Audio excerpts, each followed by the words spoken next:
লেগেছে রে লেগেছে, রক্তে আগুন লেগেছে। তুমি সচ্চা মুসলমান, ঈমান তোমার ধন।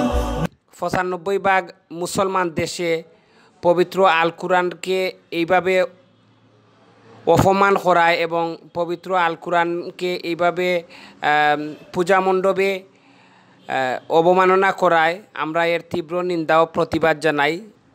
আপনারা সবাইরে জানাইরাম, ইতিমধ্যে আমরা জানতাম পারছি সিসি ফুটেজ দেখিয়া কয়েকজনের দৌড় হয়েছে।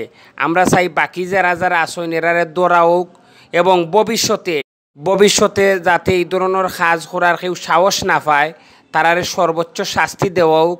তারার এই শাস্তি দেখিয়া যুগর পর যুগ যেন এইভাবে ইসলাম বিরোধী যারা এবং অন্যান্য ধর্মাবলম্বী যারা আছে তারা এই ধরনের যে পবিত্র ধর্মগ্রন্থ আল কুরআন ও আমাদের আখেরি নবী নিয়া যাতে কেউ কটূক্তি করতে পারে না, সেই বড় একটা আইন বাংলাদেশ হোক, সেই আইন বাস্তবায়ন হোক এবং আজকে যে ঘটনা ঘটছে সেটার সঠিক তদন্ত করিয়া বিচার করা হোক, সেই আশা প্রত্যাশা ব্যক্ত করি।